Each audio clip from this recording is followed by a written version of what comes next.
سەرچاوەیەکی باڵا لە وەزارەتی دارایی هەرێمی کوردستان بە زوومی ڕاگەیاند سەرجەم گەنجینەکان ئاگادار کراونەتەوە لە ئەمڕۆوە دەست بە ئامادەکردنی لیستی موچەی مانجی پێنجی فەرمانبەرانی هەرێمی کوردستان.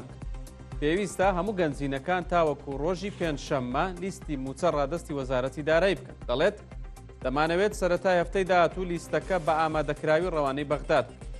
سەرچاوەکە دەشڵێت قسەمان لەگەڵ سەوسن خزێر خەڵەف بەڕێوەبەری ژمێریاری وەزارەتی دارایی عێراق بە وەکالەت کردووە.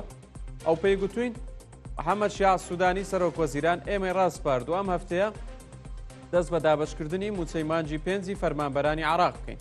دەڵێ بەڵێنی 100% وەرگرتووە بۆ موچەی ئەم مانگە هیچ کێشەیەکمان نێتە ڕێو پێش دەژن موچە دەنێرن. دەڵێت لە وەزارەتی دارایی عێراق پێیان گوتوین لە دوای تەواوبوونی دابەشکردنی موچەی ئەم مانگە لە عێراق ڕاستەوخۆ دەست بە ڕێکارەکانی ناردنی موچەی ئەم مانگەی هەرێمی کوردستان دەکرێت. ئێمەش پێش دەژن دەمانەوێت موچە دابەش بکەین.